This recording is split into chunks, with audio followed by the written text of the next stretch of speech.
안녕하세요. 트리플 자산관리입니다. 오늘은 사장님들에게 부실채권을 이용한 세금 절감의 꿀팁을 알려드립니다. 사업자를 위한 부실채권 처리 방법. 사업체를 운영하시다 보면 예상치 못한 부실채권 및 외상 매출금, 받으러옴 등과 같이 미래에 회수하지 못할 가능성이 큰 매출채권, 그리고 채권 추심 후 회수 불가능한 잔존 미수금을 세무상 대손 처리로 부가세 환급, 즉 영업손실 보전이 가능한 방법을 설명해드리겠습니다. 채무자와 연대보증인이 변제 능력이 없어 채권 회수가 어려울 때는 대손 처리 방안을 마련해야 할 것입니다. 상거래에 있어서 미수금 즉 부실채권이 발생하여 채권 추심을 진행하였으나 회수 불능이 되었을 때는 대손 처리와 세액공제를 받는 방법으로 세금이라도 절감해야 합니다. 보통 12월 결산회사의 경우 11월 중으로 대손 처리 요건에 필요한 자료 등을 점검하여 연말 결산에 반영하는 업무 절차를 밟게 됩니다.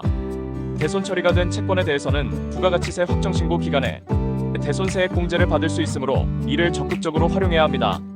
다음은 대손금을 통한 대손 처리에 관하여 설명해드리겠습니다. 부실채권 즉 회수불능 채권 중 세법에서 정하는 일정한 기준에 적합하면 손금으로 인정받을 수 있는 경우가 있습니다. 손금으로 인정받게 되면 그만큼 세금을 절감할 수 있는데 이를 대손금이라 합니다. 대손금의 범위는 세법에 규정되어 있는데 대손금의 범위에 있는 채권이라 하더라도 채권 추심 노력으로 근거와 채무자의 무재산 증명 등 일정한 요건을 갖추어야만 대손금으로 인정받을 수 있습니다. 부가가치세 제45조는 대손되어 회수할 수 없는 채권에 한해서는 매출세액만큼 뺄 수 있다라고 규정하고 있습니다. 기업회계세법 제40조는 기업회계에서는 원금이나 이자 등의 일부 또는 전부를 회수하지 못할 가능성이 있는 매출채권 등은 합리적이고 객관적인 기준에 따라 대손 추산액을 산출하여 대손충당금으로 설정하고 라고 규정하고 있습니다.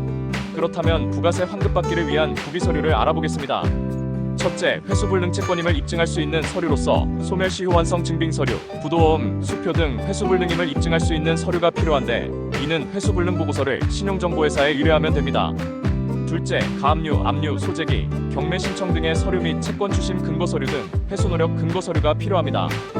셋째, 채무자가 무자력임을 입증할 수 있는 채무자의 무재산 증명을 갖춰야 하며 보증인이 있는 경우 보증인에 대해서도 무재산 증명을 갖춰야 합니다. 다음은 대손 처리를 위한 재산 조사가 필요한데 이는 상거래에 있어서 부실채권이 발생하여 미수금을 회수할 수 없었을 때는 대손 처리와 대손세액 처리를 받는 방법으로 재산조사 전문업체에 의뢰하여 받을 수 있습니다. 이제 대손 요건에 대해 알아보겠습니다. 첫째, 채무자의 파산, 강제 집행, 형의 집행 또는 사업 폐지로 인하여 회수할 수 없는 채권입니다. 둘째, 채무자의 사망 실종, 행방불명으로 인하여 회수할 수 없는 채권입니다.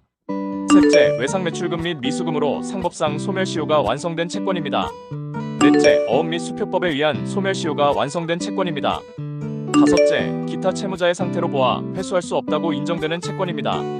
대손 처리를 적절히 활용하면 기업의 재무 건전성을 확보하고 법인세 부담을 줄이는 효과를 얻을 수 있습니다.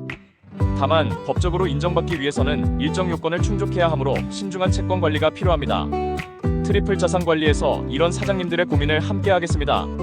더 자세한 내용은 댓글에 있는 연락처로 연락 주시면 언제든지 친절하게 설명해 드리겠습니다. 상담 비용은 무료입니다.